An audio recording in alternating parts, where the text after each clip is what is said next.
bahkan sampai sebagaimana perbedaan tersebut Insinyur Soekarno pernah berkata, "Eastern good concept of nationalism, the Indonesia is not about the Japanese, Sulawesi, Bali, styling of." Perbedaan tersebut yang menimbulkan rasa nasionalisme di dalam dada bukan tentang orang Jawa, orang Sulawesi, akan tetapi tentang Indonesia. Mari bersama-sama kita melahirkan satu kesatuan nasionalisme. Namun hadirin, rasa nasionalisme kini mulai sirna karena hanya mendepankan keegoisannya semata-mata. Perbedaan dan keragaman menjadi sumber perpecahan di mana-mana. Tidak saling menghujat, saling menghina, bahkan sampai menistakan sebuah agama.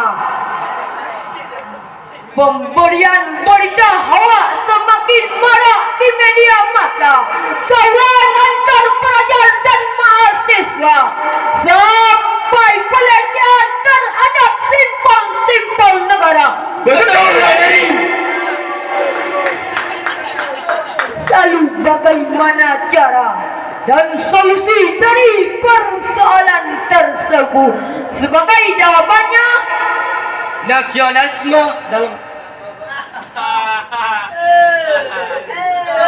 nasionalisme dalam konsep Al-Quran.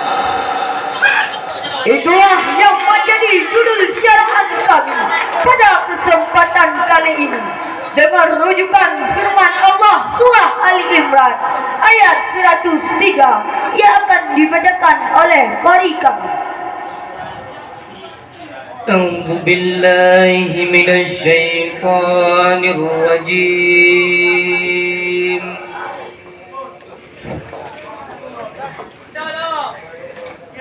بسم الله الرحمن الرحيم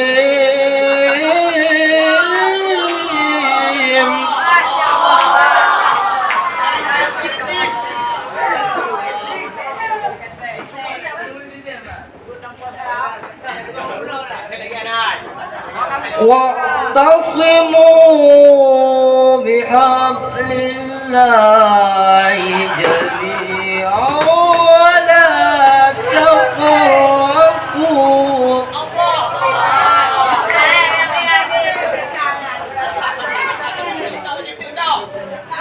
ولا تفرقوا واذكروا نعمة الله عليكم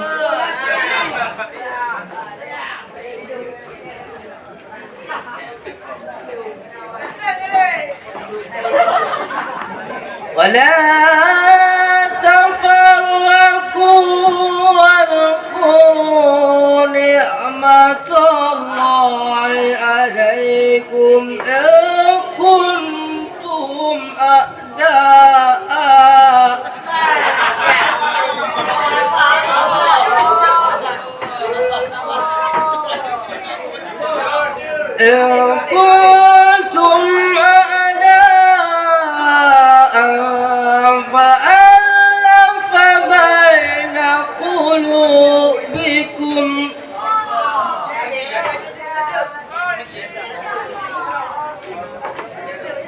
فألف بين قلوبكم فأصبحتم بنعمته إخوانا. Kami berlindung padamu ya Allah dari godaan syaitan yang terkutuk dengan menyebut asmamu ya Allah yang maha pengasih Maha Penyayang.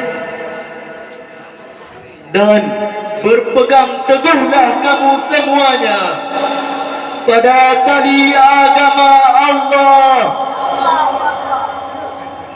Dan janganlah kalian bercerai-berai.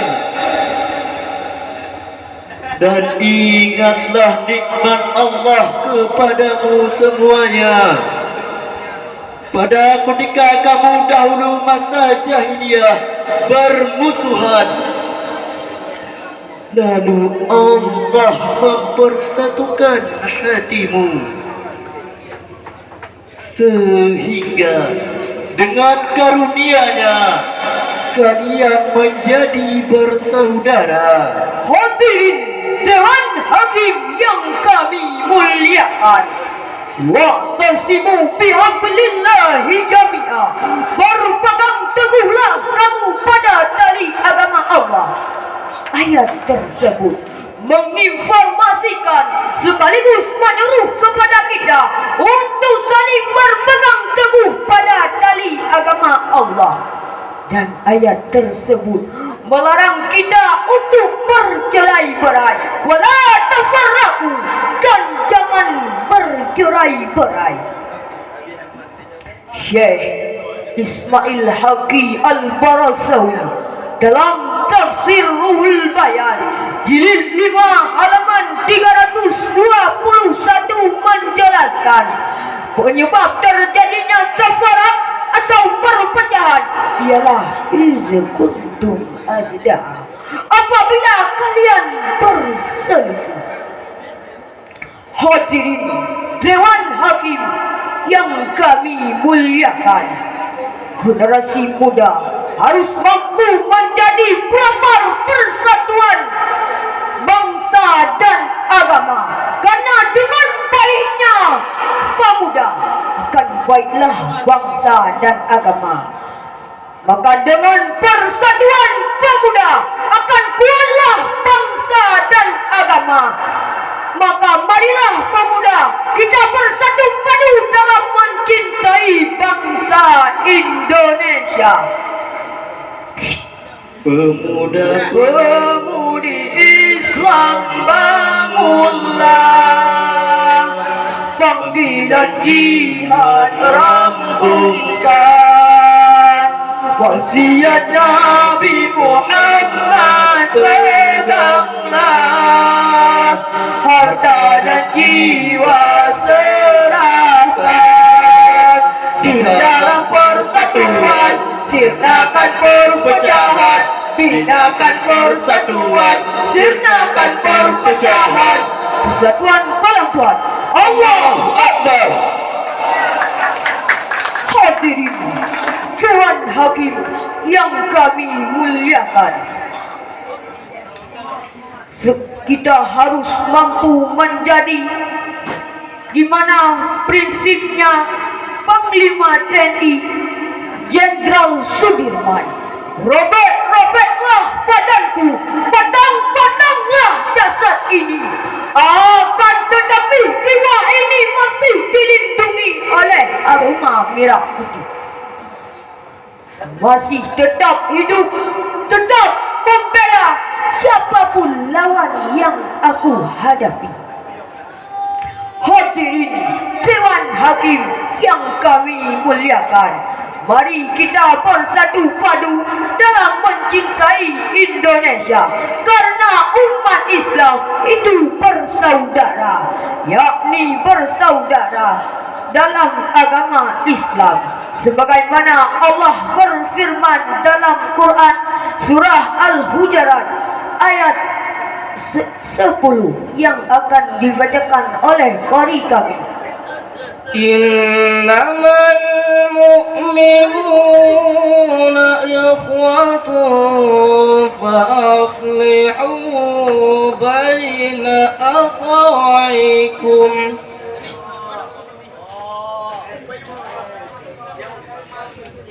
Fa aslihu baina akhawaykum wattaqullaha la'allakum turhamun.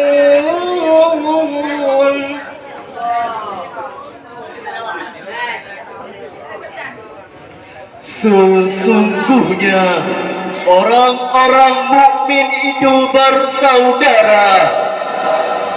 Karena itu, damaikanlah antara dua saudaramu yang berselisih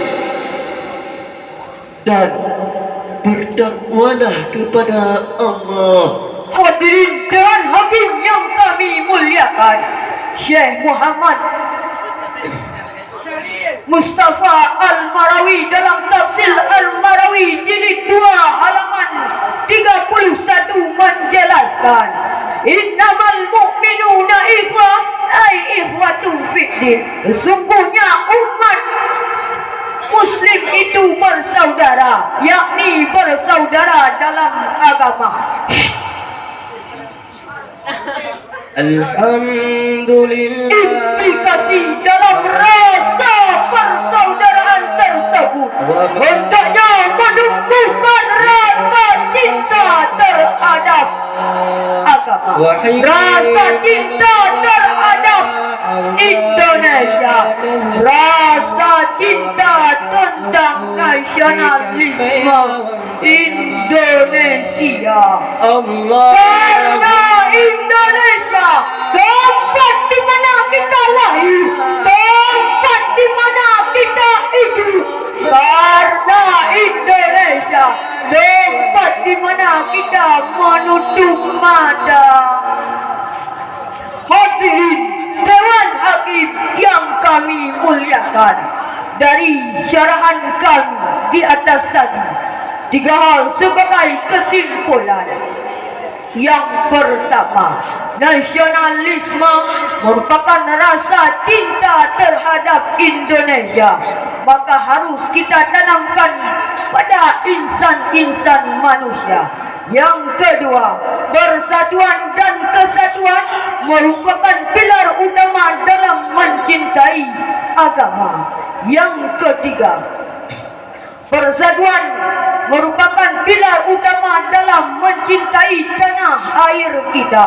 Penutup pada Jauhi komunis, fahamkan perusak bangsa. tingkatan nasionalisme Indonesia sejahtera. Hanya ini yang dapat kami sampaikan. Mohon maaf atas segala kekurangan. Kami akhiri dengan Sadaqallahul Azim. Maha benar Allah atas segala firman-firman-Nya. Al-Qaina bir-Rahmah wa faradna bis-salam. Kita berjumpa dengan rahmah, berpisah dengan salam. Assalamualaikum warahmatullahi wabarakatuh. Waalaikumsalam warahmatullahi